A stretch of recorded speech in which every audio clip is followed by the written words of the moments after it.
Bismillahirrahmanirrahim. Assalamualaikum warahmatullahi wabarakatuh. Alhamdulillahi rabbil alamin.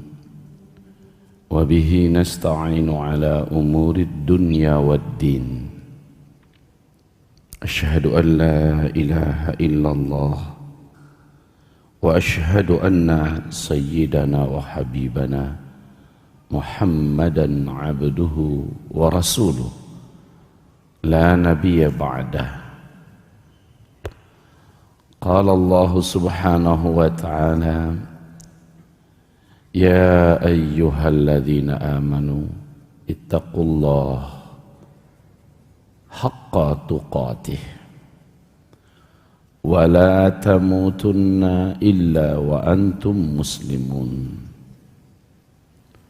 Wa qala ya ayyuhan nas ittaqu rabbakum alladhi khalaqakum min nafsin wahidah wa khalaqa minha zawjaha wa batha minhuma rijalan katsira wa nisaa.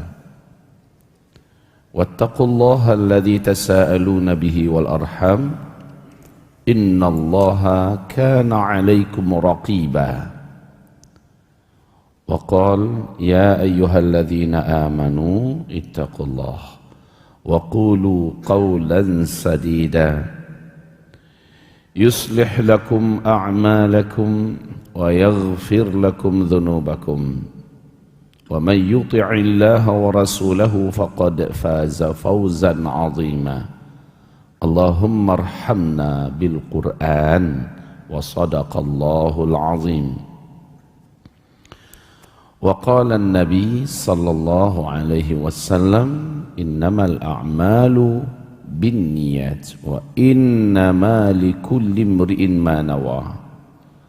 Faman kanat hijratuhu ila Allah wa rasulih fahijratuhu ila Allah wa rasulih. Wa man kanat hijratuhu lidunya yusibuha aw imra'atin yankihuha fahijratuhu ila ma hajara ilaih. Amma ba'du. Ma'asyiral muslimin wal muslimat, hamba-hamba Allah sekalian, marilah kita memuji Allah dan kita ucapkan kalimat pujian berikut ini. Alhamdulillah bi ni'matihi tatimmus salihah. Kemudian kita juga menyampaikan salawat kita, salam kita untuk kekasih kita bersama.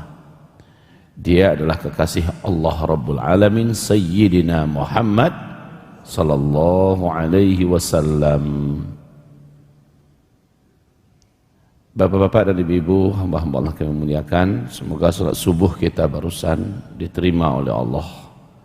Semoga zikir kita, doa kita diijabah oleh Allah. Amin.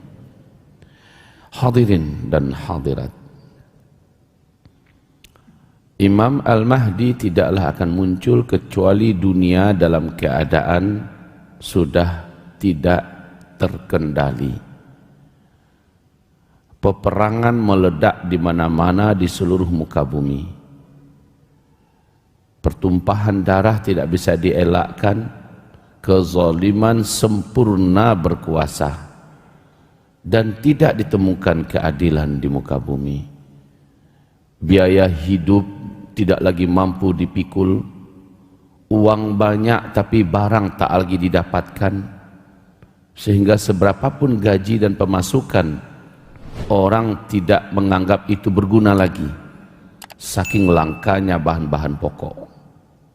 Imam Mahdi muncul berbarengan dengan petaka dan bencana-bencana yang merata di mana-mana. Imam Mahdi muncul menjadi fajar yang menyingsing, membuat kecerahan dalam kegelapan. Kaum muslimin yang kami muliakan, Imam Mahdi akan memimpin dunia nanti di Masjidil Aqsa sebagai pusat pemerintahan Islam yang terakhir, seperti yang Allah janjikan dalam Al-Quran surat An-Nur ayat Jadi surat An-Nur ayat 55 itu pemimpinnya Imam Al-Mahdi. Masalah Imam Mahdi final, tidak perlu lagi didialogkan, jangan diperdebatkan. Eksistensinya pasti. Yang meragukan dan tidak percaya, sepakat seluruh ulama Ahlus Sunnah wal Jamaah mengatakan orang ini murtad. Saat Imam Mahdi muncul, kata Rasulullah, thuluthu min ummati, sepertiga dari umatku nanti menolak kehadirannya dan tidak percaya dengan Imam Mahdi itu sendiri, sehingga tidak mau berbaiat dengannya. Mereka telah batal syahadatnya, mereka murtad. Kapankah Imam Mahdi muncul? Imam Mahdi muncul di tengah-tengah peperangan merata di seluruh dunia. Maka dalam kajian kami, Pak, kemunculan beliau insya Allah di Perang Dunia Ketiga. Ini kemunculan beliau di Perang Dunia Ketiga. Sekarang perang yang sedang terjadi di Rusia melawan Ukraina, atau kebalikannya Ukraina melawan Rusia. Perang ini sejatinya adalah perang yang boleh dikatakan perang internal antar sesama negara pecahan Uni Soviet. Kita sudah tahu permasalahannya. Rusia tidak mau kalau Ukraina bergabung dengan NATO. Masalahnya di situ. Sebab jika dibiarkan, ini ancaman yang paling nyata untuk keutuhan Rusia. Sebagaimana ini juga menjadi ancaman untuk blok timur ke depan. Karena musuh sejati dunia belahan timur yaitu Barat. Oleh karena itu Rusia mengatakan, berani bergabung dengan NATO, kami akan sudahi pemerintahan Anda. Namun Vladimir Zelensky ngotot dan tetap menyatakan sikapnya bergabung dengan NATO. Lalu Rusia memberikan pernyataan, siapa saja yang ikut-ikutan dengan urusan saya dengan Ukraina, urusan Rusia dengan Ukraina, berarti dia perang dengan Rusia. Bila kalian menginginkannya, maka kami tidak akan tanggung-tanggung bersikap kepada kalian. Dengan cepat Putin mengatakan, kami tak akan perang dengan Rusia. Setelah teleponan 90 menit antara Vladimir Putin dengan Macron, presiden Prancis, lalu Macron pun menyatakan pernyataan resminya, kami tidak akan berperang dengan Rusia. Satu persatu negara NATO mengatakan, kami tak akan perang dengan Rusia. Mereka tahu, Pak, Rusia ini bukan Chechnya. Rusia ini bukan seperti Suria, bukan seperti Afghanistan. Rusia ini memiliki segala potensi dan daya. Dan Bapak Ibu sudah tahu, pemilik teknologi alat tempur terbaik nomor 1 di dunia, Rusia. Rusia bisa tekan tombol di negaranya, 5 menit kemudian satu negara di Eropa bisa lenyap selama-lamanya. Bom atom kiamat itu Rusia yang punya. Kecepatannya sampai 12.000 km.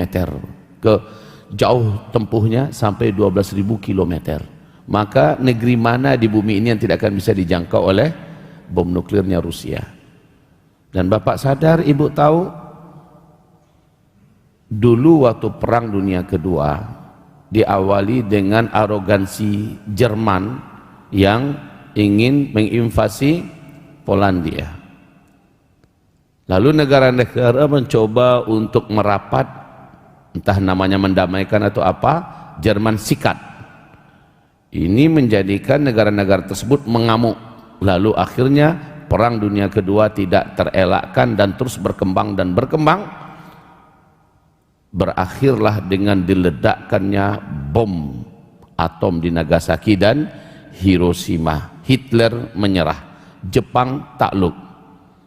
Kaum muslimin yang kami muliakan, itu saat itu bom nuklirnya standar zaman itu, dan bom nuklirnya belum seberapa adanya. Hari ini pemegang bom nuklir di dunia sudah 10 negara, Pak. Amerika Serikat, Rusia, Cina, Turki, India, Pakistan, Iran, Korea Utara, Inggris, dan Perancis.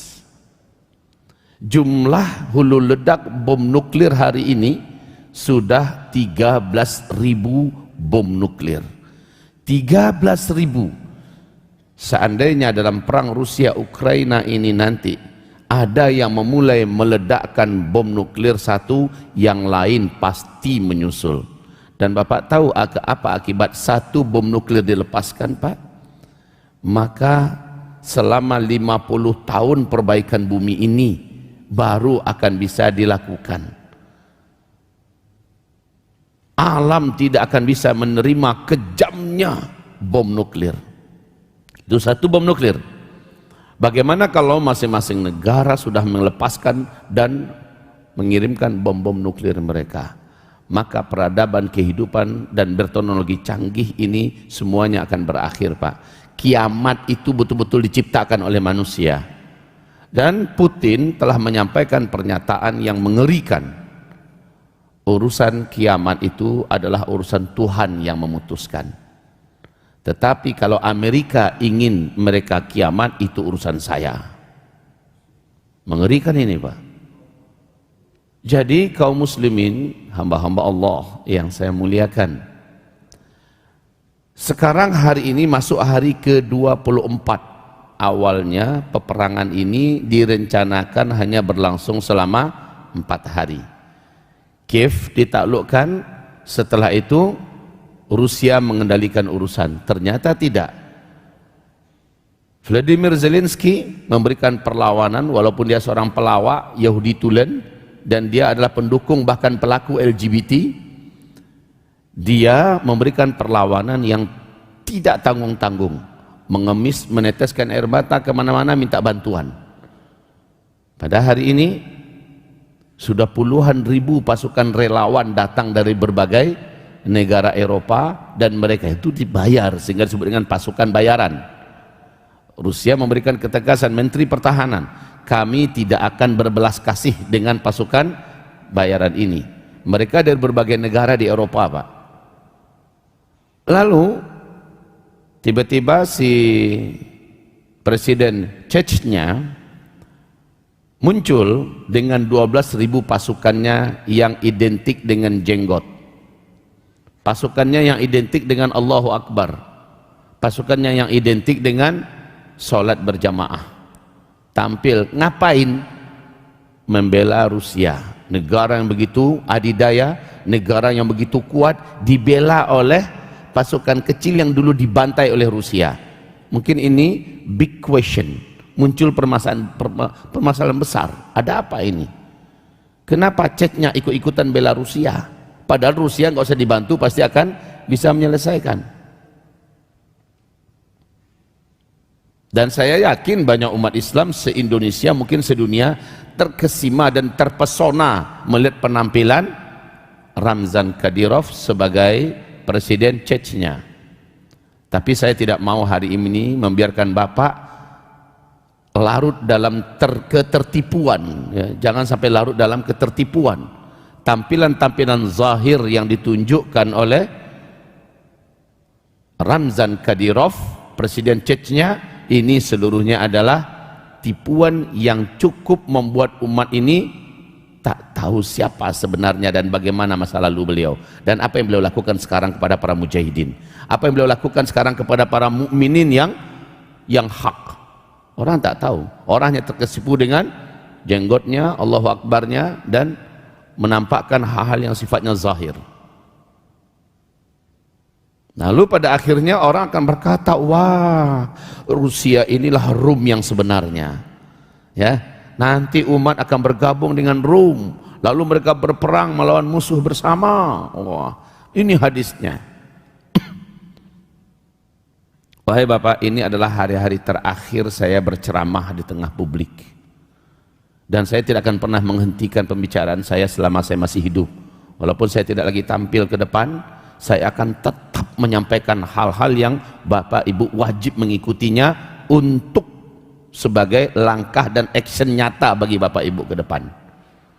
Saya katakan kepada Bapak Ibu, Rusia adalah pecahan Uni Soviet, dan inilah eksistensi terbesar Uni Soviet setelah Uni Soviet dihancur leburkan oleh mujahidin Taliban di Afghanistan.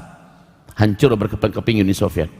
Setelah itu Amerika Serikat sebagai negara superpower satu-satunya di dunia dengan menggunakan payung PBB-nya mengajak seluruh kekuatan NATO untuk mengeroyok rame-rame mujahidin Taliban yang ada di Afghanistan. 20 tahun peperangan terpanjang yang pernah dialami oleh Amerika Serikat, dan peperangan paling memalukan, paling merugikan. Tidak terkira kerugian mereka, lubang hutang terdalam harus mereka tanggung, dan ini tidak akan bisa mereka tuntaskan untuk beberapa abad. Tapi mereka nekat dan gila, tanpa ada jaminan emas, mereka cetak 20.000 triliun dolar tanpa ada emas yang menjaminnya, secara gila-gilaan. Dan ini menandakan sebentar lagi perekonomian dunia yang berbasiskan uang palsu ini, Pak, uang kertas ini akan berakhir, dan kita di dunia akan kembali kepada emas dan perak sesuai dengan yang dinubuatkan oleh Nabi besar Muhammad sallallahu alaihi wasallam. Kita kembali kepada Rusia dengan Ramzan Kadyrov, ya, dengan Ramzan Kadyrov, presiden Chechnya. Ramzan Kadyrov ini anak kandungnya Ahmad Kadyrov. Siapa Ahmad Kadyrov? Awalnya dulu adalah seorang mujahid berjuang bersama di Shishan, Chechnya, dengan seorang arsitek jihad dan panglima tempur terkuat, ya, Al-Khattab di Chechnya. Sementara Shamil Basayev masih hidup ketika itu. Ini adalah komandan perang yang paling mengerikan. Mereka bertempur bersama-sama melawan Rusia, Pak. Ahmad Kadyrov, ya. Dan akhirnya Rusia betul-betul kalah telak memalukan. Dan mereka keluar dalam keadaan hina, mereka keluar dalam keadaan kaum muslimin meneriakkan Allahu Akbar, Allahu Akbar. Mereka keluar dalam keadaan hina, mata kepala tertunduk. Tapi kemudian Rusia bermanuver setelah itu, memberikan iming-iming jabatan, kedudukan, dunia, harta, dan sebagainya. Siapa yang mau, kata Putin, kami akan berikan segala kebutuhan dunianya. Ahmad Kadyrov menyimpang. Dia keluar meninggalkan barisan mujahidin, kemudian dia diambil oleh Putin, dinobatkan sebagai presiden Chechnya. Mikir kita, Pak. Yang dikalahkan memberikan jabatan presiden, ya, kepada yang mengalahkan, dan diletakkan sebagai presiden bonekanya di Chechnya. Tugas utamanya menghabisi mujahidin. Menghabisi mujahidin, dan ini dilakukan dengan baik oleh Ahmad Kadyrov.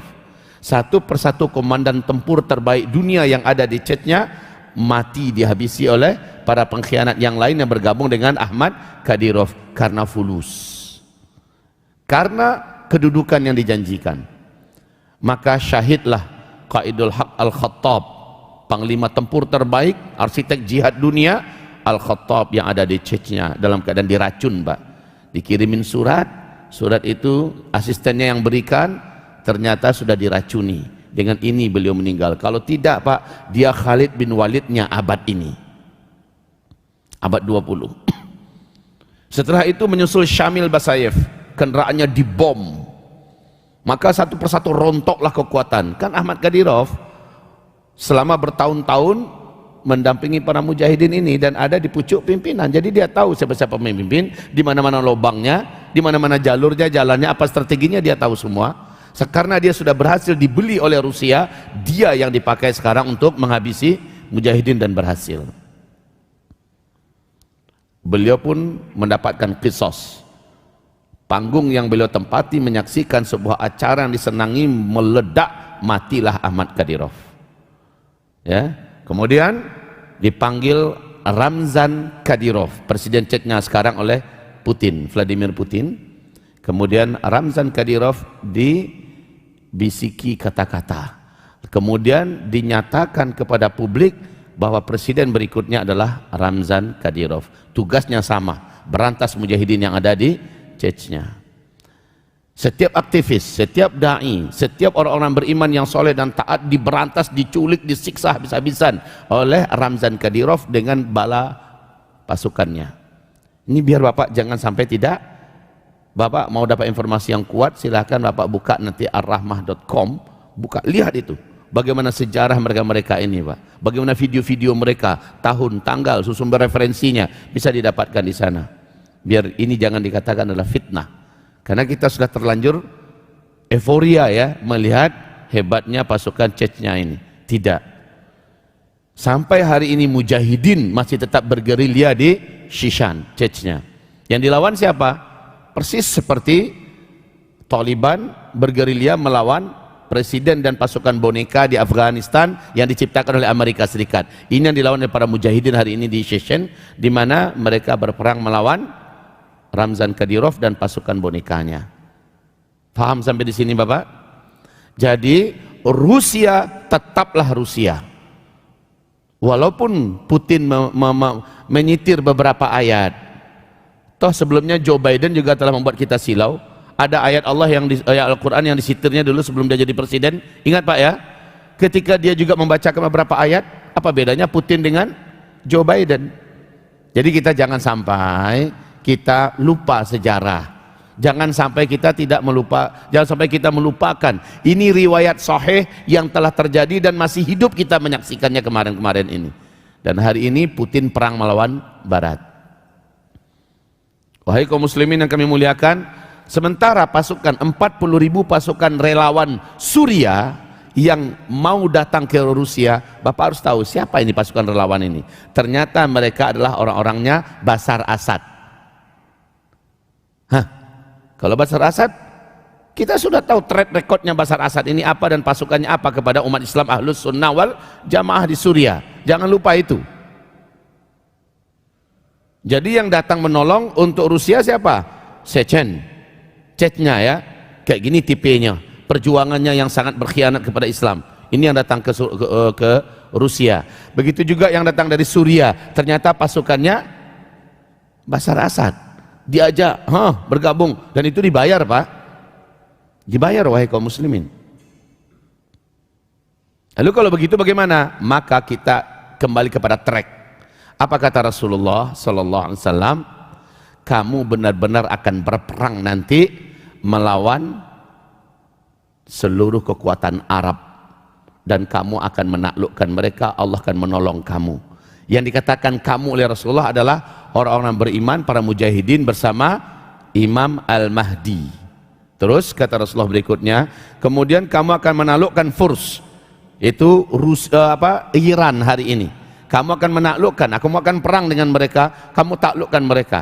Karena musuh Islam yang paling pekat, yang paling kuat, yang paling alot, yang paling panjang sejarahnya, yang paling benci dengan Islam Ahlussunnah wal Jamaah adalah Syiah yang ada di Iran hari ini. Dan kamu akan berperang melawan Furs dan kamu akan ditolong oleh Allah, kamu akan menang. Lalu kamu akan kembali ke Baitul Maqdis memimpin kekuatan umat Islam dengan khilafah Islamiyah. Satu titik itu, satu poin. Lalu Barat yang sedang gaduh, yang sedang perang, yang sedang hebat-hebatnya ya dengan Blok Timur, melihat kekuatan nyata sudah muncul di tengah-tengah mereka, yaitu umat Islam, para mujahidin yang dipimpin oleh Imam Mahdi. Maka kata Rasulullah, kamu akan melakukan perjanjian damai dengan Rum. Rum sepanjang sejarah yang diceritakan Rasulullah telah membentuk peperangan yang tak terkira-kira panjangnya, dan ini termasuk perang salib yang kita kenal selama ini Pak. Ratusan tahun perang salib ini berjalan sampai hari ini. Perang ini masih terus berlanjut seperti kata George W. Bush bahwa ini adalah crusade, ini adalah perang salib. Berarti perang salib berlanjut sampai kepada eksistensi Israel. Itu adalah eksistensi perang antara Barat melawan Islam. Nah, kalian nanti akan melakukan perjanjian damai dengan mereka. Adanya kalimat perjanjian damai berarti kan umat sedang perang terus dengan mereka ini. Damai dulu, akur dulu sebentar, gencatan senjata lalu berdamai. Dan kalian akan memerangi musuh bersama di belakang kalian.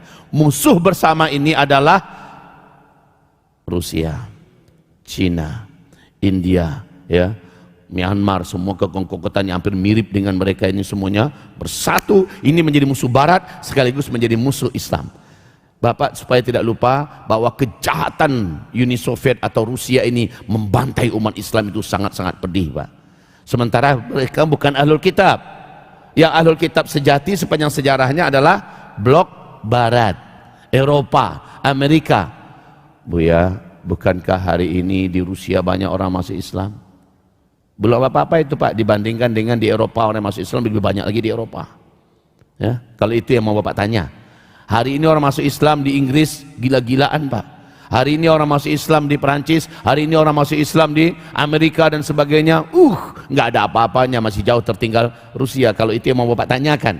Oh, di Rusia kan Kristen Ortodoks, Bu ya. Kristen Ortodoks itu paling dekat hubungan kasih sayangnya dengan Islam.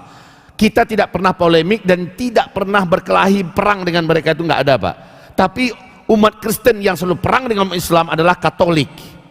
Ini adalah yang ada di Barat hari ini, Katolik. Protestan kadang-kadang juga ikut nimbrung memerangi umat Islam. Nah, kaum muslimin, peperangan yang selama ini terjadi adalah umat Islam dengan ahlul kitab dari Nasrani Barat. Rum itu adalah Barat, bukan Rusia. Bukan Rusia seperti yang diklaimkan oleh Syekh Imran Hussein. Tetapi tetaplah Barat dalam artian Eropa dan Amerika pada hari ini. Nah, kita nanti akan dirayu oleh mereka karena kita sudah muncul, kekuatan kita begitu nyata. Umat Islam para mujahidin. Jadi umat Islam ini jangan Bapak pikirkan Arab ya. Jangan Bapak pikirkan Arab, umat Islam yang dimaksud Nabi di akhir zaman. Umat Islam yang dimaksud Nabi adalah para mujahidin yang bergabung dengan Imam Mahdi. Dan Imam Mahdi saat itu pasukan utamanya adalah Taliban yang ada di Afghanistan hari ini, serta mujahidin yang ada di Suriah pada hari ini, dan mujahidin Hamas yang selama ini tidak pernah menyerah, selalu memberikan perlawanan dan selalu mereka dimenangkan oleh Allah. Jadi mereka bergabung, inilah kekuatan nyata. Plus ditambah dengan para mujahidin yang akan datang dari berbagai belahan penjuru dunia, termasuk dari Indonesia, akan bergabung nanti dengan Imam Al-Mahdi. Ketika kekuatan umat Islam begitu nyata dan begitu tangguhnya mereka, selama ini mereka bertempur tidak pernah dikalahkan, dan sekarang mereka sudah punya pucuk pimpinan yang terkuat yaitu Imam Mahdi, maka Amerika Eropa melihat layak sekali mengajak ini bergandengan tangan untuk menghabisi musuh bersama. Musuh bersama inilah Cina, India, Rusia dan sebagainya. Ini akan bersatu mereka, Pak, dan kekuatan mereka berhasil dihabisi oleh umat Islam dan Eropa, Amerika.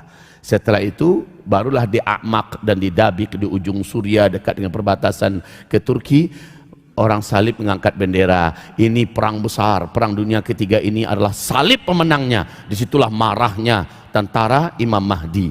Lalu terjadilah pengkhianatan dari pihak Barat. Mereka bunuh orang yang beriman yang berperang bersama mereka, terjadi perang besar. Itu adalah perang terakhir, perang keempat.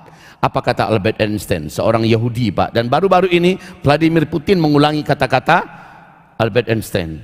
Apa kata Albert Einstein? Dikatakan kembali oleh Vladimir Putin, jika ini adalah perang dunia ketiga, maka saya akan berikan kepada kalian apa yang dijanjikan. Kalian ingin kiamat, saya akan ciptakan itu untuk kalian. Saya tidak menginginkannya, tapi kalian yang menginginkannya. Maka semua peluru nuklirnya hari ini, Pak, disiagakan menuju kepada negara-negara di Eropa dan bahkan ke Amerika. Ini membuat ketakutan dan ditanggapi serius siaga satu oleh Amerika, Pak. Bapak harus tahu, sampai hari kemarin sudah 100.000 pasukan tempur Amerika Serikat sudah berada di Polandia hari ini, Pak. Dengan alat-alatnya, tank-tanknya, dan bahkan kapal-kapal selamnya, kapal tempurnya sudah merapat. Dan 40.000 pasukan NATO sudah ada di Polandia pada hari ini, lengkap dengan persenjataan mereka. Betul-betul perang ini sudah mulai menyeret banyak negara. Saya khawatir, Pak, kalau benarlah ini ini adalah gerbang perang dunia ketiga, maka selamat tinggal kesejahteraan, selamat tinggal segala kemewahan.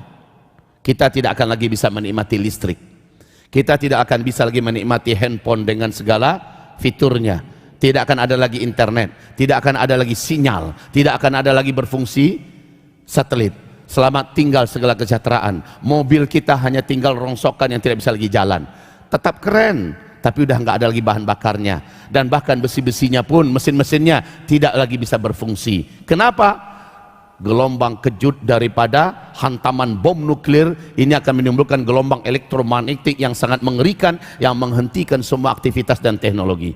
Maka sekarang dengan jumlah hulu ledak bom nuklir yang sampai 13.000 ini akan bisa menjadikan pengganti atau sama posisi kekuatannya dengan hantaman meteor dari ruang angkasa, yang akan menyebabkan teknologi musnah dan dukhon pun muncul. Jadi saya lihat, bila benar perang Rusia Ukraina ini akan menuju kepada perang dunia ketiga, maka demi Allahi, billahi, tallahi, selamat tinggal segala kesejahteraan. Bapak akan memasuki hadis yang katakan Nabi dulu, kalian benar-benar akan kembali seperti zaman sekarang. Kalian akan berperang nanti setelah itu menggunakan pedang, tombak, panah, dan batu. Kendaraan kalian akan kembali kepada kuda. Dan ini disampaikan oleh Vladimir Putin dalam pidatonya, pidato kenegaraannya di tengah-tengah invasinya ke Ukraina. Apa katanya? Saya menyampaikan kepada kalian, bila ini adalah perang dunia ketiga, kata Putin, maka inilah pernyataan daripada Albert Einstein. Einstein adalah seorang Yahudi. Saya tidak tahu kalian nanti berperang dengan apa pada perang dunia ketiga. Senjata apa yang akan kalian pakai dalam perang dunia ketiga? Yang pasti dalam perang dunia keempat, semua kalian sudah berperang dengan menggunakan batu, tombak, panah, pedang, dan kendaraan kalian akan kembali menggunakan kuda. Albert Einstein ini dia baca kitab, Pak. Orang Eropa, orang Barat hari ini baca kitab, seperti yang disampaikan oleh Bapak kita barusan tadi. Di Eropa ada 12.000 pasukan setiap negara itu, Pak. Setiap negara ada 12.000 pasukan elit di bawah tanah. Dan pasukan itu bukan latihan ini, Pak, latihan tembak dengan senjata canggih, tidak. Mereka memang sudah dipersiapkan untuk perang manual. Latihan mereka luar biasa, kelas ninja. Kemampuan pedang mereka, kemampuan bela diri tangan kosong mereka, sehingga nanti kata Rasulullah di perang dunia keempat mereka yang dikeluarkan, dan mereka yang akan melawan Imam Mahdi dan orang-orang beriman. Peperangan berlangsung selama 4 hari. 80 bendera dari Rum, dari Barat, kata Rasulullah, bersatu. Setiap bendera membawa 12.000 pasukan, dan inilah pasukan-pasukan terbaik yang pernah hadir untuk berperang di muka bumi, kata Rasulullah. Allahu Akbar. Dan itu sudah dilatih sekarang dengan sempurna, Pak, di bawah tanah. Saya baru tahu kalau namanya Mawar Biru, ya Pak, ya. Itu baru satu bentuk organisasi di sebuah negara. Dan ini akan ada negara-negara salib lainnya yang punya pasukan 12.000 pasukan elit, di mana mereka disimpan khusus untuk persiapan perang dunia keempat. Perang dunia keempat dengan perang dunia ketiga hampir tidak ada jeda, Pak. Hampir tidak ada jeda. Sebab apa? Berakhir perang dunia ketiga, semua teknologi musnah akibat perang nuklir, dan berakhirlah semua kemewahan, kesejahteraan, dunia bagaikan kiamat.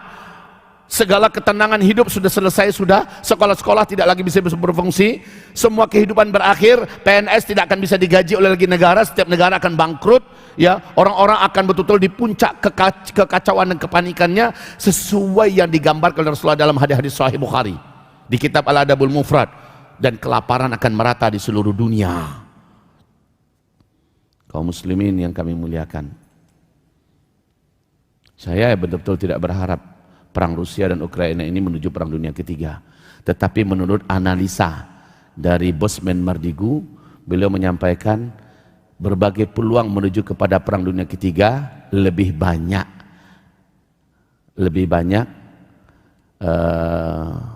ini ya, syarat-syaratnya dan tanda-tandanya lebih banyak yang sekarang ini, Pak. Maka satu saja saya pesankan kepada Bapak Ibu semua, kalau betul ada satu saja negara yang sudah mulai melepaskan bom nuklirnya, maka sekarang masing-masing negara mulai cari gara-gara dengan tetangganya, Pak. Saya merasa aneh nih, tak tahu kenapa. Saya yakin Bapak mendengarkan berita-berita ya, berita dunia sekarang. Iran melepaskan bom balistiknya ke Irak. Beberapa bom diledakkan ke Irak. Katanya sih mau menyerang instansi-instansi miliknya Israel dengan Amerika. Tapi yang kena juga warga sipil. Ngamuk-ngamuklah pemerintahan Irak, marah-marah kepada Iran. Apa kata Iran? Kalian tidak punya kualifikasi membentak-bentak kami. Kalian mau kami ratakan kalian saat ini juga. Iran cari gara-gara dengan Irak. Padahal mereka sudah sama-sama Syiah pada hari ini, ya, hanya karena di sana ada markas-markas titik-titik sentral milik Amerika dan Israel. Sementara India minta maaf pada Pakistan karena beberapa rudal balistiknya masuk ke Pakistan, meledak di sana, menyebabkan Pakistan marah-marah hebat. Pakistan punya bom atom juga, bom nuklir, ya. Oh, minta maaf India. Maaf sih minta maaf, tapi dalam hati siapa yang tahu, ya kan?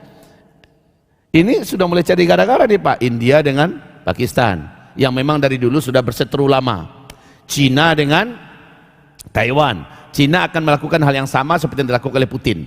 Makanya di dalam dekret PBB kemarin, Cina tidak mengiyakan apa yang disampaikan oleh PBB karena dia tahu dia juga akan melakukan apa yang dilakukan oleh Putin hari ini, yaitu ke Taiwan. Sementara Taiwan ke blok barat loyalitasnya. Betul ya Pak ya? Dan wahai hamba-hamba Allah, Cina juga sedang bermasalah hebat hari ini dengan Jepang, dengan Filipina, dengan Thailand, ya, dan dengan Malaysia, dengan Brunei. Cina cuma tidak punya masalah dengan Indonesia. Bapak tahulah kenapa? Cina aman-aman aja dengan Indonesia, Pak. Cina punya polemik. Sementara Bapak tahu di Suriah hari ini masih berlangsung pertempuran, di Palestina masih berlangsung pertempuran. Dan Bapak juga tahu, wahai bapak-bapak, ibu-ibu yang kami muliakan, bahwa peperangan belum berakhir hari ini di Libya, belum berakhir hari ini di Sudan. Negeri-negeri dan negara-negara sudah mulai panas semuanya, Pak. Satu-satunya betul-betul mempersiapkan diri dalam keadaan cool itu adalah Emirat Islamiyah Taliban. Tidak ada yang berani macam-macam dengannya, karena dia telah membuktikan dua negara superpower tunduk dan takluk kepadanya. Sekarang dia dengan senyap, dengan tenang menata negaranya, menjalankan syariat, dan yang pasti pasukannya, pasukan Al-Badr ini dipersiapkan untuk menaklukkan Masjidil Aqsa. Mereka nanti yang akan bersatu dengan mujahidin Suriah, mujahidin Hamas, ya, Taliban ini, lalu memerdekakan Masjidil Aqsa. Dalam hadis Sahih Muslim, nanti di tengah kecamuk perang dunia, kalian akan menaklukkan Al-Aqsa. Kalian akan menaklukkan Al-Aqsa. Bila Al-Aqsa ditaklukkan, kalian akan mendengarkan khilafah Islamiyah nanti diumumkan di sana, diumumkan di Masjidil Aqsa. Wahai Bapak Ibu, maka dengan kemenangan Afghanistan kemarin melawan Amerika dan NATO, ya, kemenangan ini adalah awal menuju penaklukan Baitul Maqdis, karena cita-cita mereka yang terbesar hari ini, kami bebaskan Afghanistan, esok kami akan bebaskan Baitul Maqdis Al-Aqsa. Maka kaum muslimin yang kami muliakan, jika demikian ini sudah serentak semua berjalan ini. Kalau begitu, perang dunia ketiga on the way. Sementara penaklukan Al-Aqsa tak lama lagi, ketika seluruh perhatian dunia terpusat ke sana, seketika semua energi Amerika yang sudah ujung-ujungnya, Pak.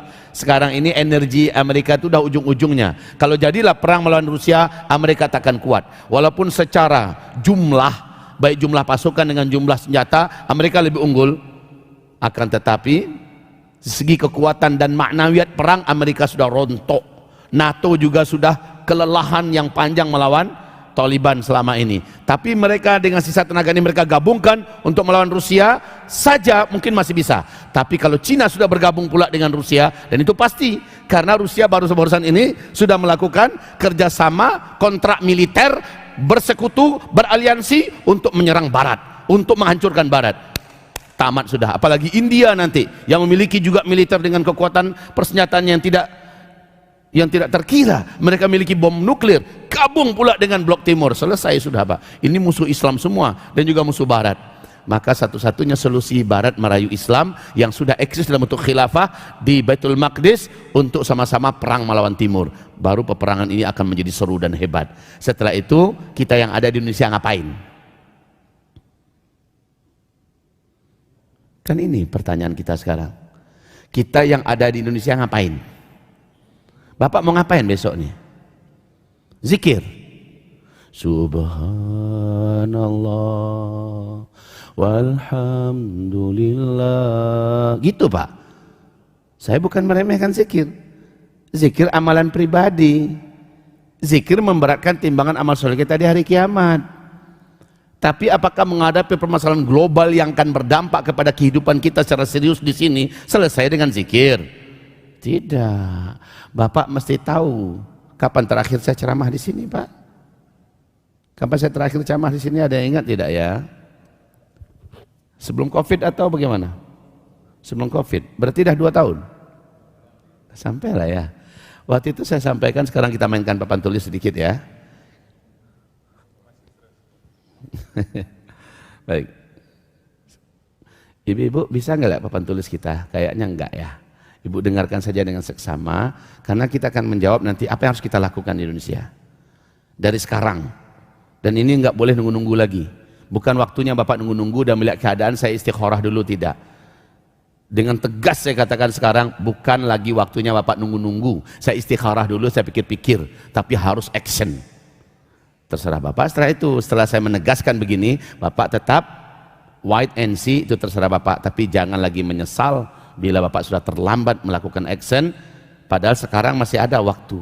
Tapi nanti bila Bapak sudah melalaikan ini, barulah Bapak percaya ketika Jakarta sudah tidak bisa lagi dikendalikan, ketika keramaian ini dalam kelaparan sudah menjadi brutal, ketika kehidupan sudah tidak lagi bisa diharapkan, ya, maka baru Bapak akan melihat kemana saya, apa yang saya buat. Terlambat kalau iya sekarang, Pak. Karena ini sekali lagi persiapan kita. Andai kata peperangan Rusia dengan Ukraina ini telah menyedot negara-negara barat dan telah menyedot perhatian dunia dan bahkan sudah mulai mempengaruhi ekonomi dunia, maka ini akan lebih hebat lagi ke depan, Pak. Oke, mari kita lihat ke papan tulis kita. Bismillah.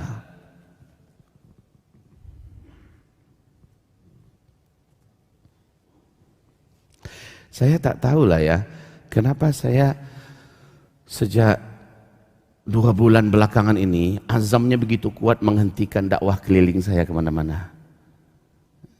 Sudah kuat sekali azam saya akan fokus ngeramin pesantren, mengasuh pesantren, mendidik generasi di dalam pesantren. Saya bertekad akhir Maret ini adalah akhir saya memenuhi dakwah yang sudah saya iakan kemana-mana. Terus di April saya tutup, saya close. Tak ada lagi dah. Saya mau fokus di pesantren. Namun ternyata sahabat Uzma menyampaikan pada Pak Subarkah, kami sangat butuh dengan beliau, ilmunya sangat kita butuhkan sekarang, beliau tidak boleh berhenti segala macamnya, ya. Jadi ada keributan dan kepanikan dari umat yang mempunyai care tentang masalah ini, ya. Lalu saya katakan, baiklah Pak Barkah, sekarang begini aja, paling banyak itu pun kalau terpaksa sekali sebulan saya penuhi undangan. Tapi saya batasi kalau iya di Jabodetabek saja, ya, di Jabodetabek saja. Silakan Pak Barkah yang mengatur jadwalnya. Silakan atur jadwalnya. Di mana. Itu sekali sebulan, itu pun paling banyak. Karena saya tidak mau lagi meninggalkan santri saya mau fokus betul-betul membina, mendidik, mengasuh mereka untuk menjadi calon-calon pemimpin fase kelima yang sebentar lagi akan dibukakan oleh Allah Subhanahu wa ta'ala. Baik.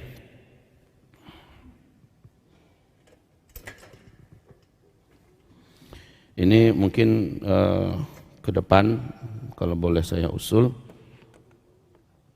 kelas masjid yang semewah ini harusnya whiteboardnya juga dibuat seimbang, keren, besar. Jadi ulama, syekh, ustadz, doktor, siapa saja yang datang kemari tampilannya tambah gagah di masjid yang begini hebat. Ya, kalau sekarang ibarat saya naik kuda nih, badan saya besar, gemuk, kudanya kuda poni. Jadi hilang wibawanya, Pak. Saya ada ngisi di Masjid Jami' Tigo Baleh Bukit Tinggi, Pak. Rutin ya. Masjid itu kalau dilihat mungkin 2 kali atau 3 kali inilah besarnya masjid ini. Itu termasuk masjid terbesar di Bukit Tinggi. Nah, saat saya mulai rutin ngisi di sana, Pak, mereka buat papan tulis yang cantik, memang cantik, puas kita. Masjid ini aja jadi, apalagi hanya sekedar papan tulis yang sebesar itu. CT amat itu insya Allah. Yang penting sekarang kita nulis. Ada berapa fase kita Pak, kata Rasulullah? Ada berapa fase kita? 5 fase. Jangan lupa ini ya, sejak saya diutus kata Rasulullah, ini star. Sejak umur Nabi Muhammad 40 tahun beliau dinobatkan oleh Allah sebagai Nabi dan Rasul. Kalian semua akan menjalani 5 fase. Fase pertama ini lamanya 23 tahun. Fase nubuah, yang memimpin umat adalah Nabi. Setelah itu Nabi meninggal, masuk fase kedua. Nah fase kedua ini lamanya 30 tahun. Umat Islam dipimpin oleh para khalifah sahabat Nabi selama 30 tahun ya. Selesai fase kedua, umat Islam masuk kepada fase yang ketiga. Dan ini yang paling lama ya, 1227 tahun. Ini fase kekhalifahan yang menggunakan sistem kerajaan. Dan ini sudah berakhir dengan runtuhnya khilafah Islamiyah Al-Uthmaniyah di Turki pada tanggal 3 bulan Maret tahun 1924. Ini sudah selesai ini. Nah 3 fase ini, 1, 2 dan 3, Islam memimpin 2/3 dunia. Peradaban tertinggi dunia hari itu kiblatnya kepada Islam. Orang Pak minder kalau belum pandai bahasa Arab. Orang belum menganggap maju kalau belum pernah ke Arab. Sampai begitu ya. Orang belum dianggap ngerti dunia, melek teknologi kalau mereka belum mengerti Islam. Jadi semua orang menggalakkan anaknya belajar Islam, belajar Arab dan sebagainya. Taib, 1, 2, 3 ini Islam mendominasi dunia. Nanti fase kelima kata Rasulullah, Islam akan kembali memimpin seluruh dunia. Fase kelima ya. Ini fase kelima, Islam akan kembali memimpin seluruh dunia dengan sistem khilafah, konsep kenabian, persis seperti fase kedua. Jadi fase kelima persis banget dengan fase kedua. Kaum muslimin, ini juga disebutkan Allah dalam Al-Quran, Quran surat 24 ayat 55. Berarti ini dalam Al-Quran ada, di hadis ini ada. Sekarang setelah khilafah Islamiyah Al-Uthmaniyah runtuh, kita berada di fase tergelap. Kan itu yang kita bahas dulu ya, fase terburuk, fase yang paling penuh ujian. Fase ini fase keempat, yaitu fase kediktatoran. Ciri khas fase ini Islam tidak memimpin, dan para pemimpin di negeri Islam adalah orang-orang yang bengis, orang-orang yang jahat dan kejam kepada Islam dan ulama. Bapak lihat bagaimana di Arab Saudi saja yang penegak syariat katanya, sejak Muhammad bin Salman yang pegang peranan. Bapak lihat brutalnya pemerintahan Arab Saudi hari ini, ya kan? Khatib syekh sedang khutbah, dicekek kayak gini, diseret Pak di depan jamaah sedang khutbah. Sekarang ribuan dai, ulama, syekh, ustadz, guru-guru ngaji pun diperlakukan hina dan dimasukkan ke penjara karena mereka mengkritik kenapa Arab Saudi sudah jahiliyah. Dengan kritikan yang paling ringan saja selesai dia Pak masuk penjara dengan cara yang sangat-sangat hina. Itu terjadi di fase ini cuma. Dan bahkan sekarang Arab Saudi dengan resmi mengatakan menolak semua hadis sahih. Semua hadis sahih. Maka berarti syariat Islam sudah tak berlaku lagi di Arab Saudi. Karena syariat Islam banyak dibangun di atas hadis-hadis sahih. Dan bahkan 1,5 bulan yang lalu Muhammad bin Salman berkata, Arab saya pastikan 5 tahun ke depan sudah menjadi Eropa baru. Eropa baru. Jadi jangan berpikir Arab seperti zaman dulu yang menjalankan Islam. Enggak ada. Semua kejahatan yang ada, semua dosa, semua maksiat, semua mungkarat yang ada di Eropa akan ada di Arab. Ini sumpahnya Muhammad bin Salman di hadapan seluruh utusan negara-negara Teluk dan negara-negara Timur Tengah. Arab ke depan akan menjadi Eropa baru 5 tahun ke depan. Maka kaum muslimin yang kami muliakan, inilah fasenya, fase kediktatoran ya. Di penghujung fase ini, dan kita berada di sini sekarang ya. Yang pertama akan terjadi tanda besar kiamat yang pertama di penghujung fase keempat. Apa yang pertama Pak? Lupa. Dukhan. Dukhan ini sekarang saya simpulkan 2 penyebab terbesarnya. Mana yang salah satu di antara duanya Allahu alam. Penyebab dukhan yang pertama kalau dalam versi ayat yaitu hantaman meteor menabrak bumi. Meteor inilah yang akan menimbulkan, dalam hadis juga menimbulkan dukhan. Ternyata perang dunia ketiga juga akan menimbulkan akibat seperti dukhan. karena pelepasan bom-bom nuklir yang akan menimbulkan kemusnahan kepada seluruh teknologi dan bahkan peradaban manusia. Bapak Ibu, bisa juga perang dunia ketiga, karena perang dunia ketiga ini pasti terjadi karena ada hadisnya juga. Perang dunia ketiga atau meteor, mana satu di antara dua ini akan menimbulkan dukhon. Sekarang kita sedang di sini. Bila benar kisah pertempuran yang hari ini sedang berlangsung di Rusia melawan Ukraina, bila benar ini adalah awal perang dunia ketiga, seperti kata Ratu Elizabeth, welcome, ya, selamat datang perang dunia ketiga. Jika ini benar, maka dukhon berarti disinilah dia, tak lama lagi.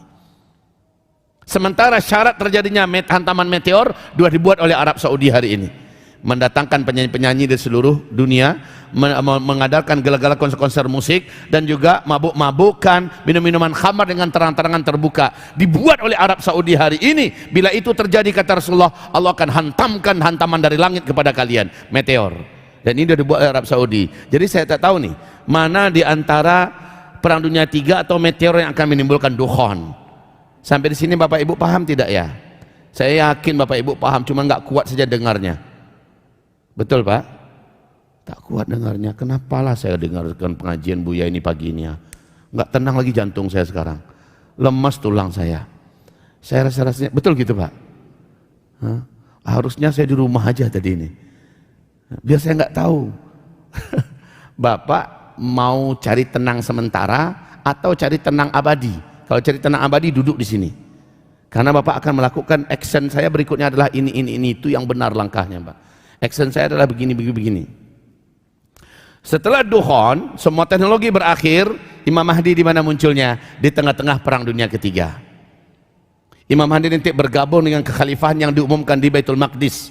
Setelah dia dibaiat, dia dibawa untuk menaklukkan seluruh Arab dan menaklukkan Persia, kembali ke Baitul Maqdis dan memimpin. Saat itu Islam memiliki kekuatan yang nyata. Barulah Barat merayu-rayu Islam untuk bergabung menyerang blok timur. Nah, perang dunia ketiga berakhir dengan kemenangan yang sangat telak. Umat Islam menjadi pemenangnya bersama dengan Barat.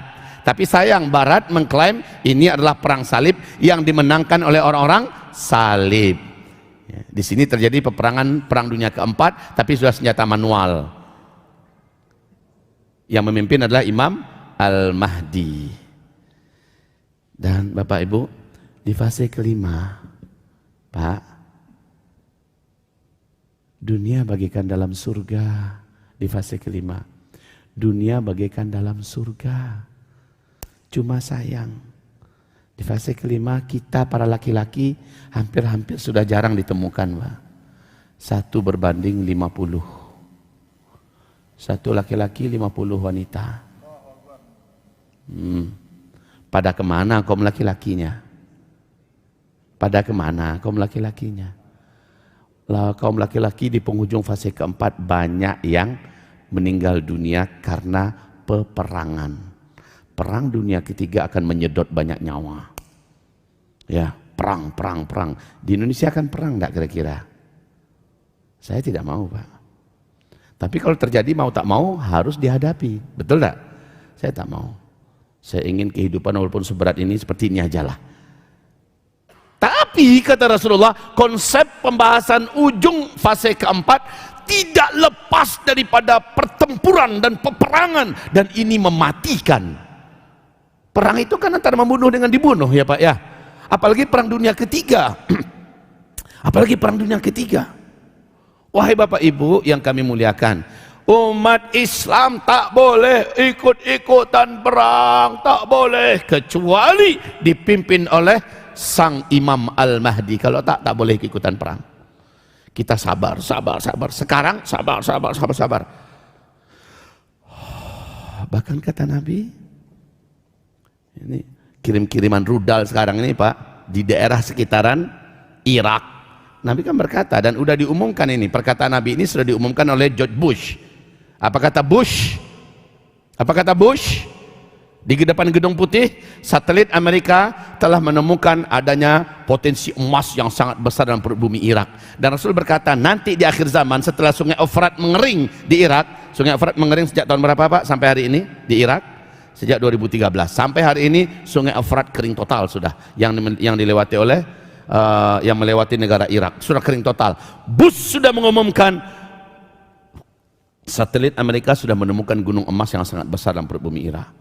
Dan ini akan muncul karena sebuah hantaman. Tak tahulah ini hantaman bom nuklir atau hantaman meteor, gunung emas ini akan muncul. Munculnya gunung emas ini akan menyebabkan seluruh senjata yang dibawa oleh para lelaki sedunia diarahkan ke Irak, mereka perang di sana. Mereka perangnya bukan lagi di Ukraina, bukan lagi di Suria, bukan lagi di Cina, tapi di Irak. Kenapa di Irak? Kata Rasulullah, munculnya gunung emas ini menyebabkan semua ketamakan lelaki sedunia datang membawa senjata mereka ke Irak. Mereka perang di Irak. Setiap 100 orang yang berperang mati 99. Seluruhnya berkata, semoga satu orang yang hidup ya. Seluruh mereka berkata, semoga satu orang yang hidup itu sayalah orangnya. Bapak bisa bayangkan betapa banyak jumlah laki-laki yang akan mati di penghujung fase keempat. Bisa bayangkan Pak, mungkin yang tak akan ikut perang adalah yang memang betul-betul jalannya udah kayak gini. Ini nggak bisa ikut perang nih, udah kayak gitu jalannya, atau ini nggak bisa nih. Tapi yang masih bisa jalan dengan lancar, dengan mereka akan bisa diandalkan. Dan bahkan kata Rasulullah, kalau nggak gabung dengan Al-Mahdi, murtad. Apa pilihan kita Pak? Gabung. Lagi pula di fase keempat ini akhir-akhir jihad terbuka, karena fase kelima udah nggak ada jihad lagi Pak. Akhir-akhir pintu surga dibuka selebar-lebarnya oleh Allah di penghujung fase keempat. Itu bersama Imam Mahdi. Setelah itu nggak ada lagi jihad. Ini fase nggak ada perang. Jangankan perang, jangankan tawuran, 2 orang lelaki kelahi saja nggak akan ketemu nanti di fase kelima ini. Saking amannya dunia. Binatang buas pun Allah jinakkan. Binatang berbisa saja Allah cabut bisanya. Wanita bisa jalan kaki seorang diri ke Mekah melaksanakan ibadah haji, pulang seorang diri tanpa muhram, tanpa rombongan, aman saking amannya. Kekayaan melimpah ruah, tidak ditemukan satupun orang fakir yang kelaparan yang bisa diberikan bantuan. Bahkan saat itu zakat, infak, wakaf, sedekah, hadiah semuanya ditolak oleh manusia karena hidup sangat makmur. Fase kelima ini fase yang kebalikan habis dengan penghujung fase keempat. Tapi sayang laki-laki jumlahnya 1 berbanding 50. Bapak-bapak yang hari ini semangat untuk poligami, silakan lanjutkan nanti di alam barzakh. Kalau bapak serius, tunggulah fase kelima. Nikmati poligaminya di alam barzakh. Wahai bapak ibu yang kami muliakan, kita kembali. Jadi di sini banyak menyedot para lelaki berpindah secara paksa ke alam barzakh. Jika perang dunia ketiga gerbangnya adalah Rusia dan Ukraina ini, maka saya katakan dari sekarang ayo kita action dari sekarang, dan jangan mikir lagi. Dan itu terserah bapak. Saya sekarang ini hampir mirip dengan Nabi Nuh yang membuat kapal di atas gunung. Saya ngajak, tapi tidak ada yang datang. Saya ngajak tak ada yang datang. Nanti kalau sudah datang hujan lebat, petaka terjadi, orang-orang menyesal. Kenapa saya dulu tak mengiyakan? Kenapa saya dulu tidak mempersiapkan diri, tidak bergabung? Kenapa? Satu-satunya orang yang mendengarkan ini Pak Yudi dengan Bu Yeni. Mereka yang segera mengiyakan 2 tahun yang lalu, segera datang bergabung, walaupun kehidupan tetap berjalan di sini, mencari nafkah tetap jalan di sini, ya. Dan tidak ada yang terganggu. Toh yang di sana terawat dengan baik, termanfaatkan juga untuk amal soleh dan sebagainya. Beliau sudah bergabung di pesantren kami Pak, di Sari Laweh. Saya mengatakan tidak harus ke pesantren kami ya, karena saya juga tidak sanggup menampung bapak ibu semua. Tapi cari tempat yang sesuai dengan kata Rasulullah. Sebaik-baik orang beriman yang selamat di akhir zaman adalah yang membawa dirinya, membawa keluarganya, membawa hartanya ke daerah perbukitan. Jangan gunung. Nabi tidak mengatakan gunung, tapi perbukitan. Di akhir zaman. Maksudnya apa? Bapak, setelah perang dunia ketiga atau meteor, dukhon pun muncul, ya. Menyusullah setelah itu tanda besar kiamat nomor 2, yaitu munculnya Dajjal. Na'udzubillah minad Dajjal. Dajjal muncul di tengah-tengah kehidupan manusia sudah di puncak putus asa. Manusia sudah mengalami kelaparan yang menyebabkan banyak kematian. Karena lapar saja orang tak terkira banyak mati Pak. Binatang, hewan ternak mati. Karena setelah Perang Dunia Ketiga atau hantaman meteor, iklim mengalami perubahan yang sangat ekstrim. Panas melanda dan mencengkram seluruh dunia, Pak. Kekeringan di mana-mana, kelaparan yang tidak terkira-kira. Saya tahu Bapak sudah mengetahui ini, maka tidak akan saya perpanjang. Tapi kemunculan Dajjal adalah oase yang sangat dinantikan oleh manusia. Sebab Dajjal datang membawa gunungan makanan di tengah-tengah manusia di puncak kelaparan. Dan Dajjal mengatakan, saya bagikan makanan ini kepada yang beriman kepada saya. Yang beriman kepada saya sujud. Maka banyak 2/3 manusia sujud kepada Dajjal ketika Dajjal datang. Karena Dajjal datang membawa gunungan makanan. Bagi yang belum percaya, minta Dajjal membuktikan tanda ketuhanannya. Kalian mau apa yang saya buktikan? Kami sudah lama tidak dituruni hujan. Tanah-tanah mati dan tanaman mati, coba kau turunkan hujan. Maka Dajjal menunjuk langit, langit pun membentuk awan, kemudian diturunkanlah hujan. Daerah yang kering dituruni hujan itu langsung subur, tumbuh rumput, tumbuh tanaman, hewan ternak yang tersiram oleh hujan, sementara dia sudah tulang belulang, kembali tumbuh bertumbuh menjadi daging dan membungkus badannya, lalu menjadi gemuk dan dia berdiri, semuanya berbicara dengan bahasa binatang. Orang-orang mulai terkesima, ini benarlah Tuhan. Tapi masih ada yang belum percaya, Tuhan itu bisa menghidupkan yang sudah mati. Maka Dajjal pun mengarahkan tunjuknya kepada kuburan. Semua yang ada di kuburan bangkit, langsung mendatangi keluarganya. Saya telah dihidupkan kembali wahai istriku. Dia adalah Tuhan kita yang sesungguhnya, mari kita sujud menyembahnya. Saya telah dihidupkan kembali wahai suamiku. Ayah telah dihidupkan kembali wahai anakku. Ibu telah dihidupkan kembali. Wahai ibu, lihatlah Ananda telah dihidupkan kembali, itulah Tuhan kita. Ini kata yang bangkit dari kuburan, mendatangi keluarganya langsung. Kata Rasulullah, ketahuilah yang bangkit itu bukan manusia yang dulu mati dan dikuburkan di sana, tetapi setan-setan yang menjelma dalam bentuk manusia yang pernah mati dan dikuburkan di sana. Jadi biar Bapak tahu, Dajjal muncul paling lama 2 tahun setelah Dukhon, paling lama Pak, barulah Dajjal muncul. Dan kemunculan Dajjal ini di puncak keputusasaan manusia. Dajjal akan datang ke tengah-tengah seluruh kehidupan orang yang ada di kota-kota.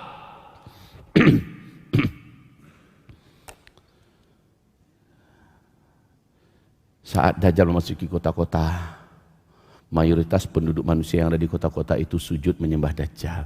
Kecuali orang-orang beriman yang tegas untuk mengurung dirinya dalam rumah, mengurung istrinya dan anak-anak gadisnya, anak perempuannya, diikat mereka dan seterusnya.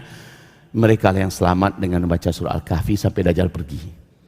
Kalaupun lalu lalang antek-antek Dajjal, kaki tangan Dajjal, tentara Dajjal, pengikut Dajjal mencari orang-orang untuk diseret ke depan Dajjal, rumah orang beriman yang ditutup pintunya, ditutup jendelanya, dan di rumahnya diikat kepada ibu-ibu dan wanitanya, baca surah Al-Kahfi, rumah itu akan digaibkan oleh Allah sehingga tak nampak oleh pasukan Dajjal ini. Seperti Allah menggaibkan pemuda Kahfi dalam perut gua. Walaupun lalu lalang orang mencari mereka tak nampak, maka yang melakukan ini di akhir zaman, Allah akan lindungi dia. Pertanyaan saya adalah, wahai Bapak Ibu, kenapa Dajjal cuma datang ke kota dan Dajjal tak mau datang ke desa-desa? Karena pengumuman kedatangan Dajjal itu telah diumumkan secara sempurna dan utuh oleh antek-antek kaki tangan dan tim sesnya Dajjal. Itu beberapa waktu sebelum Dajjal datang. Dajjal akan datang, akan masuk. Ini kota apa namanya kita? Cirebon, Cibubur, ya. Cibubur ini kota kan? Ya. Desa. Kelas kayak gini masih dikatakan desa. Kalau Jabodetabek seluruhnya ada kota, ya enggak apa-apa. Desa jadilah desa. Saya terima aja, enggak apa-apa. Biar aman, enak makan paginya setelah ini. Bapak Ibu, mau desa, Dajjal ketika datang di tengah alun-alun di pusat kota, langsung orang-orang yang ada di dusun-dusun, di kampung-kampung, di desa-desa, termasuk dari Cibubur ini, akan sampai ke titik di mana Dajjal akan muncul. Ngapain mereka? Untuk mendapatkan makanan dan menyaksikan ketuhanannya Dajjal. Wahai Bapak Ibu, kenapa Rasulullah menyuruh kita jauh dari kota? Pertama, di kota kehidupan yang super panik dalam kelaparan, orang akan brutal, gelap mata Pak. Tetangga-tetangga yang tidak beriman akan nggak peduli, dia akan bunuh sana, bunuh sini, rampok sana, rampok sini untuk mendapatkan makanan. Sekarang minyak aja baru sedikit kasusnya udah panik apa orang sekarang, ya Pak ya? Duit masih ada nih, Sekarang nanti Pak, duit emas pun segini-gini emasnya, Bapak mau beli makanan, tak ada makanan itu tuh masalahnya. Apa makan minum kami saat itu ya Rasulullah? Untuk orang beriman, makan minum mereka hari itu adalah zikir. Berkat iman dan amal soleh mereka di masa-masa tenang, saat mereka berzikir di masa lapar, zikir itu akan mengenyangkan mereka. Tapi cuma orang beriman yang zikirnya bisa mengenyangkan itu. Orang-orang awam coba berzikir tambah litaknya, bakal tambah lapar dia. Jadi Bapak, kita kembali kepada pembahasan kita. Kenapa? Jadi nanti ketika Dajjal masuk kota, kaki tangannya berkata, Tuhan, sesungguhnya ada suatu kampung di daerah perbukitan Anu yang hidup mereka sekarang ini subur.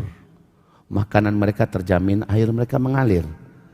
Tapi isinya semua adalah orang-orang beriman yang tidak percaya dengan Engkau. Dajjal berkata, tunjukkan saya tempatnya. Ditunjukkan, Dajjal pun menawarkan diri, sayalah Allah yang selama ini kalian sembah. Apa kata orang-orang beriman di kampung itu? Tidak, demi Allah, engkau adalah Dajjal dan kami tidak beriman dengan engkau. Dajjal pun mencak-mencak, mengamuk dan hentakkan kakinya ke tanah. Dajjal pergi dalam keadaan kesal. Ada kampung orang-orang beriman isinya. Apakah itu enggak isyarat Pak? Dan mereka di daerah perbukitan. Apakah itu enggak isyarat isinya itu?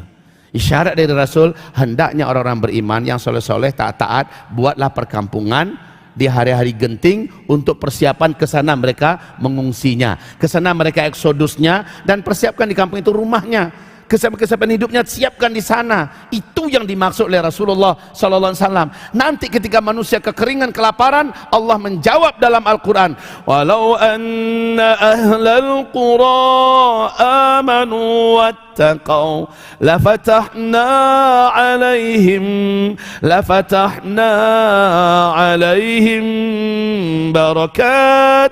barakatin minas samai wal walakin kadzabu fa'akhadnahum bima kanu yaksibun.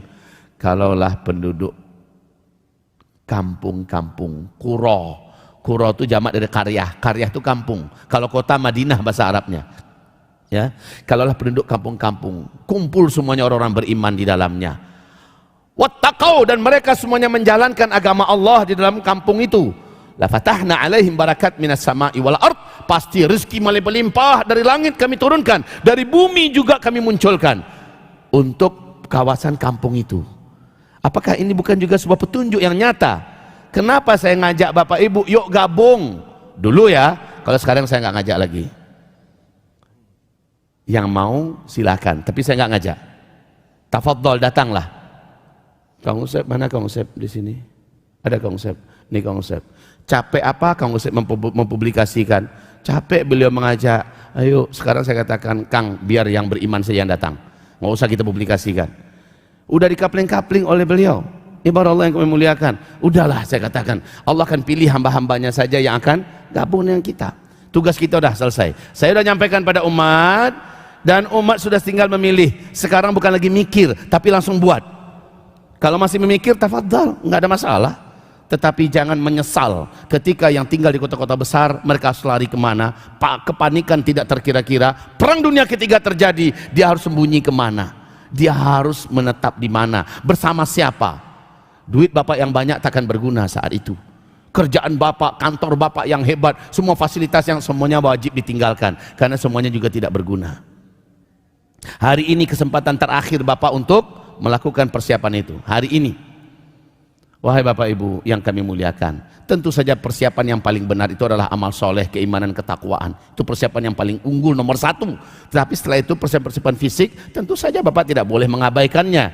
Seperti saya mengajak, sekarang Pak, uang dolar dicetak gila-gilaan, Eropa euro dicetak gila-gilaan, uang-uang dicetak oleh Cina gila-gilaan. Ini masa-masa terakhir, nanti uang kertas tidak akan berguna lagi, dicampakkan, orang kembali kepada emas dan perak.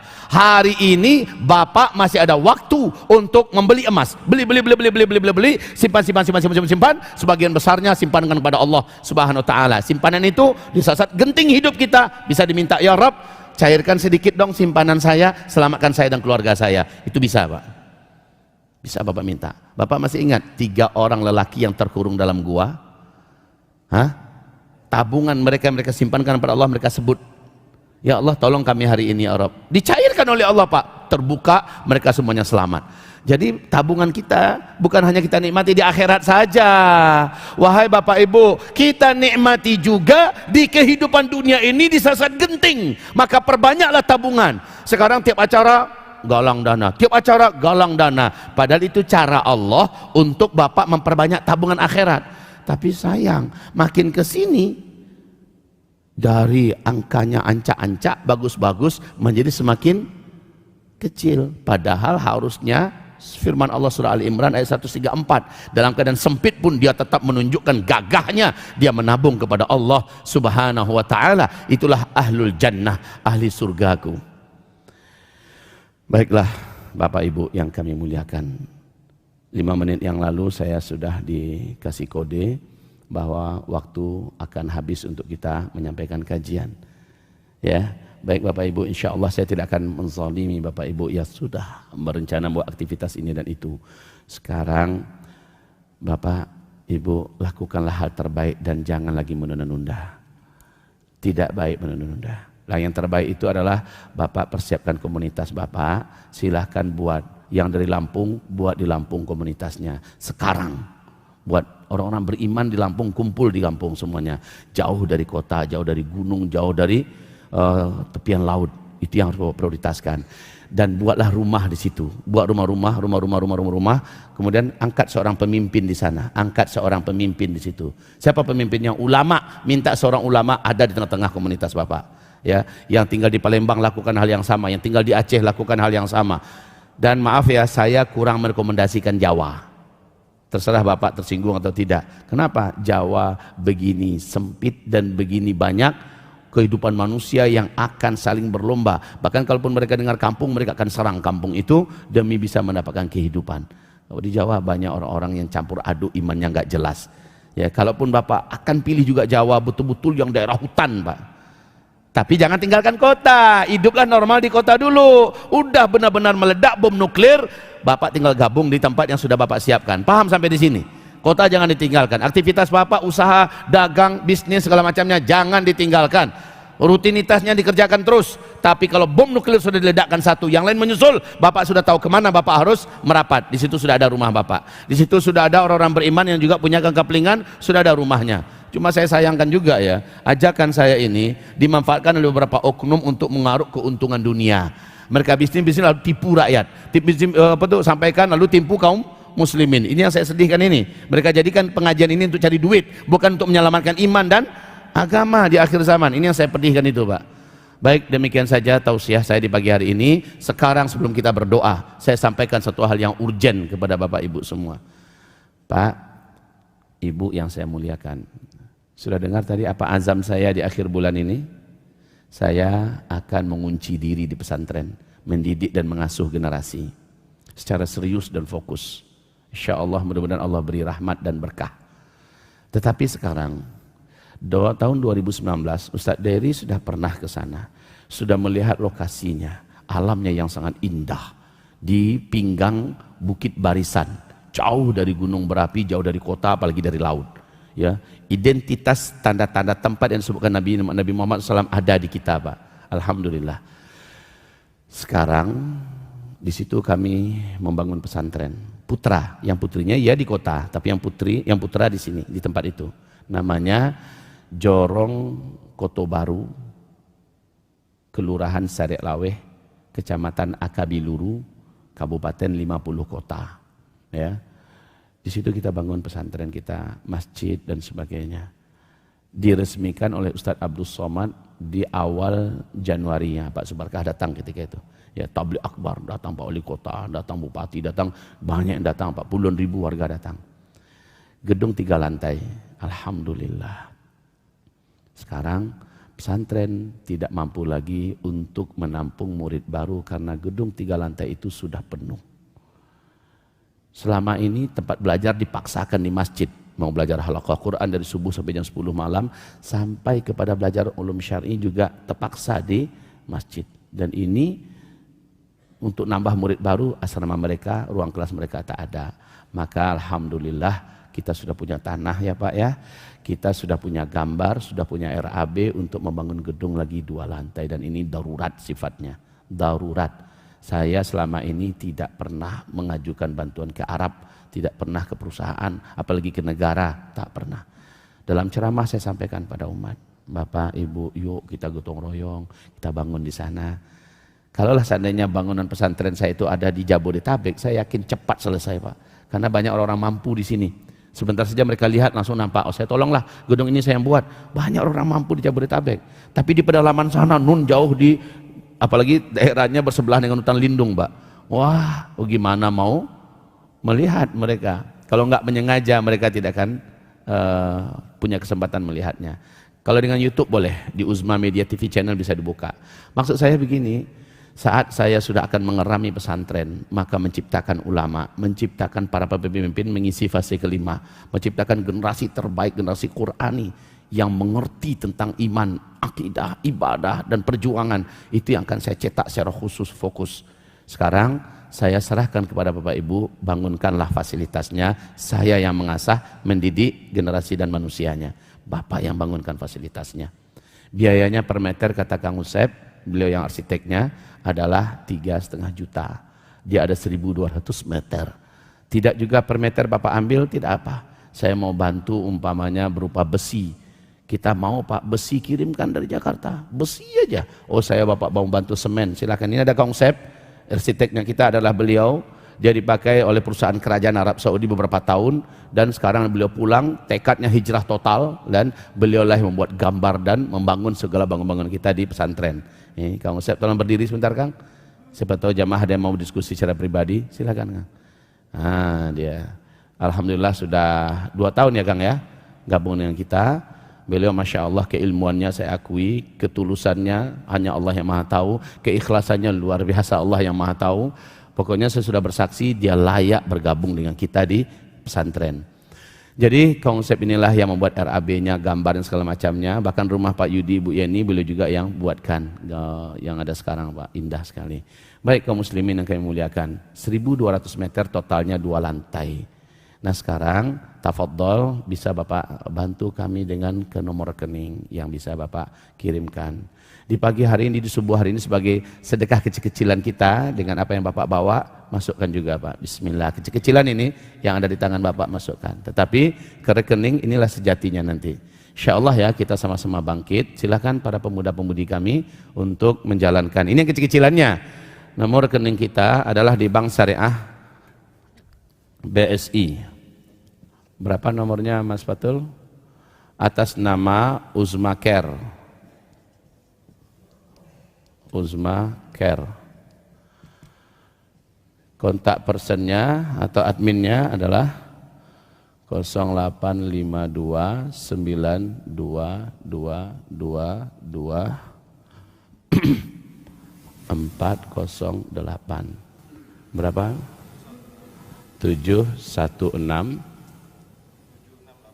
768 4003. Baik. Nah, dia hari ini, di pagi hari ini yang mulia, saya lihat Ustadz kita yang tercinta, Ustadz Dery telah membawa buat pesantren ya. Masya Allah. Ya Allah ya Rabb. Allahu Akbar. Ini tulisan tangan Ustadz Dery Sulaiman loh Pak, Ibu.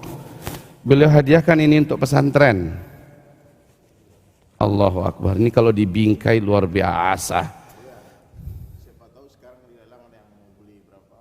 Allahu Akbar, Masya Allah. Wahai Bapak Ibu, ini surat Al-Waqi'ah, surat pengundang rezeki kata Rasulullah SAW. Beliau hadiahkan buat pesantren.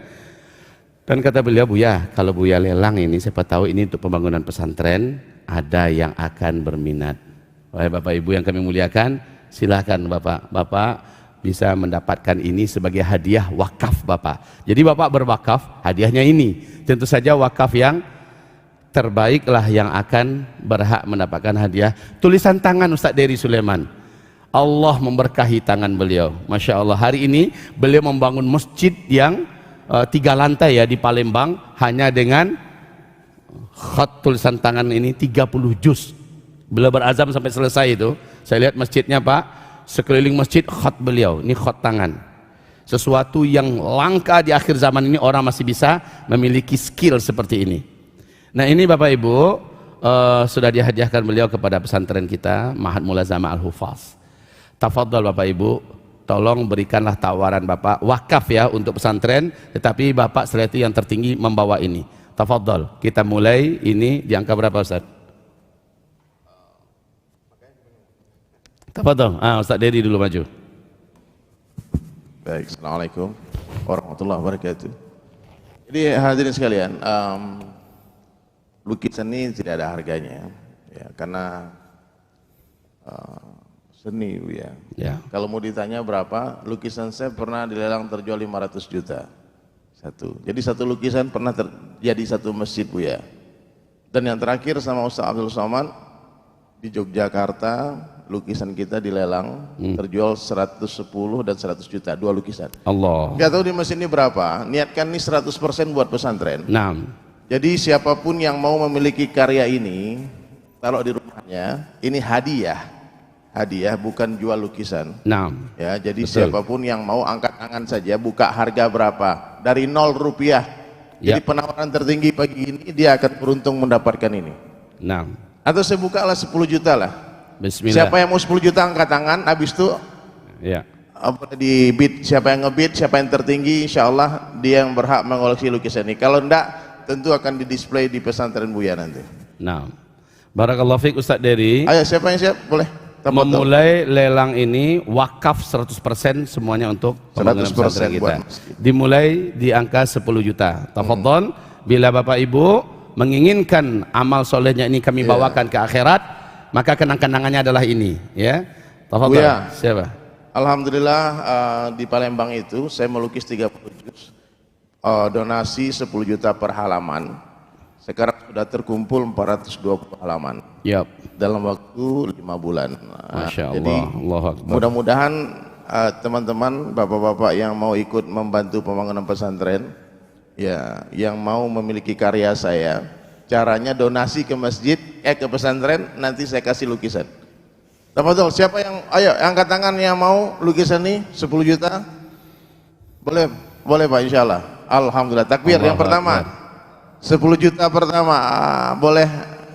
Ya. Maksudnya gini, kita lelang lukisan ini, ada yang ngebid di atas 10 juta? 11, 12, 15, 20, 30, silakan. Sudah ada yang memulai, alhamdulillah. Sudah. Ya, silakan bagi yang mau menaikkan.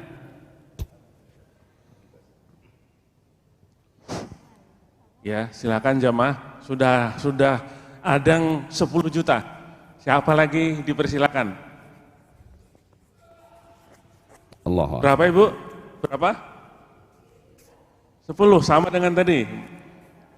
Tadi sudah ada yang 10 juta. 15 juta. Allahu Akbar. Taqabbalallah. Yep. 15 juta, 15 juta. Ada lagi? 15 juta. 20 ada 20? 20? 20 ada 20?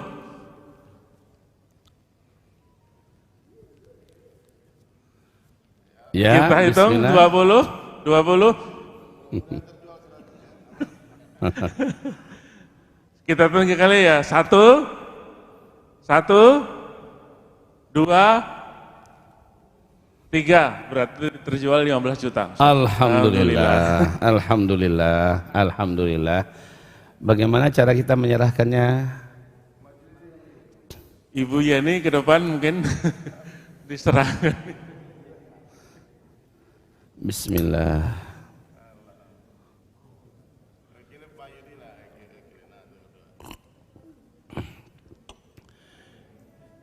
Ibu ini gitu juga. Iya.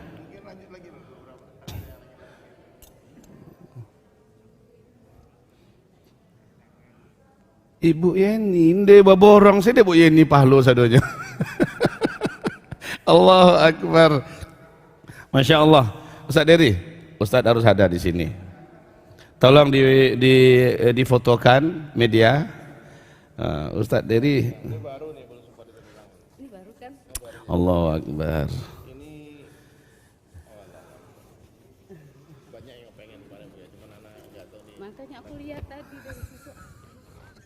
Surat Al-Waqi'ah. Ustaz Dery kan banyak Ustaz. Kalau ala cik dua lah. Ada enggak? Ada. Keluarkanlah. Ayahanda kita ni mau bergabung satu, bisa didapatkan insyaallah. Ya. Bismillah. Ya. Allahu Akbar. Ibu, ini dibingkai cantik ya Bu ya. Allahu Akbar. Ibu dari apa? Ibarat makan tabu sampai ke ada kesempatan. Ya. Allahu Akbar.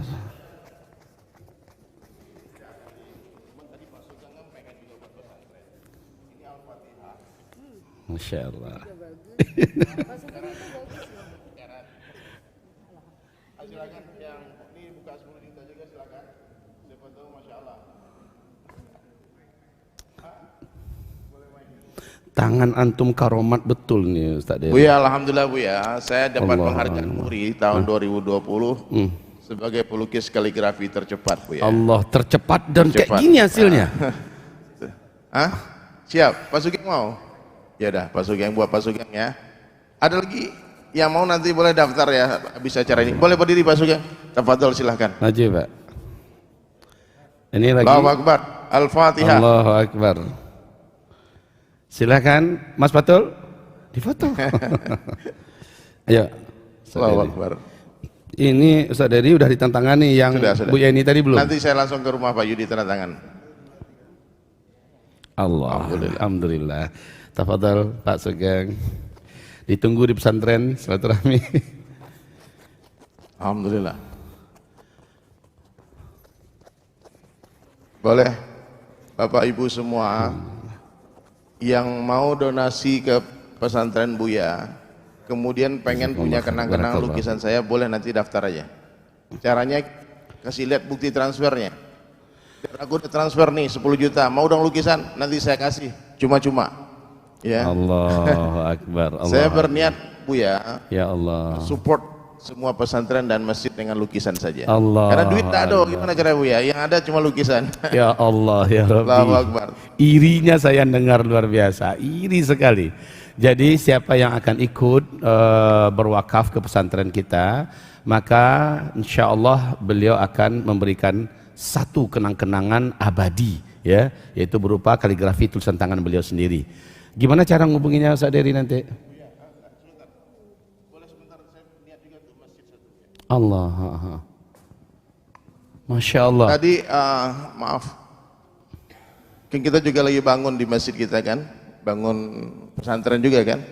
Ini buat donatur, saya nggak ada duit Bu untuk sumbang masjid. Allah. Insya Allah ini ada yang bisa baca nggak? Ar-Rahim. Siapa yang ingin mengoleksi lukisan ini, caranya kita lelang ini lukisan untuk An-Ni'mah ya. Ar-Rahim Jalla Jalaluhu. Boleh, siapa yang berminat angkat tangan Pak? Boleh? Ini untuk An-Ni'mah. Bismillah. Buat kita nih, ini buat kita sendiri nih, masjid kita. Ada yang mau buka? Ayo. Biar selesai niat baik saya. Tafadhol. Siapa yang mau boleh angkat tangan Pak? Kan sudah biasa nyumbang ya, tapi ini sumbang dari SAS nih. Ya. Silakan jamaah, kalau tidak nanti lukisan akan kita simpan di masjid, lalu kita lelang. Nanti kita umumkan di sholat Jumat. Insya Allah akan banyak juga nanti yang terada di situ. Ya, jadi kalau ada yang sekarang mau langsung kita tutup hari ini. Tapi kalau misalnya belum, kita simpan dulu, akan kita lelang di sholat Jumat. Insya Allah akan banyak peminat yang mudah-mudahan. Ar-Rahim, Sang Maha Pengasih ya, penyayang. Ya, alhamdulillah. Ya, Pak Ramdan diterima dulu ininya. Semoga Allah terima Bapak Ibu. Oke, Bismillah. Ustaz, ya.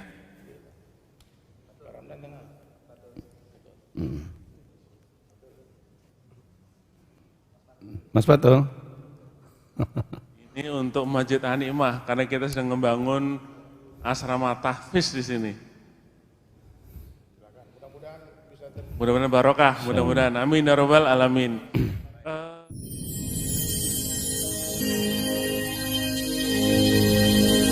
wabarakatuh.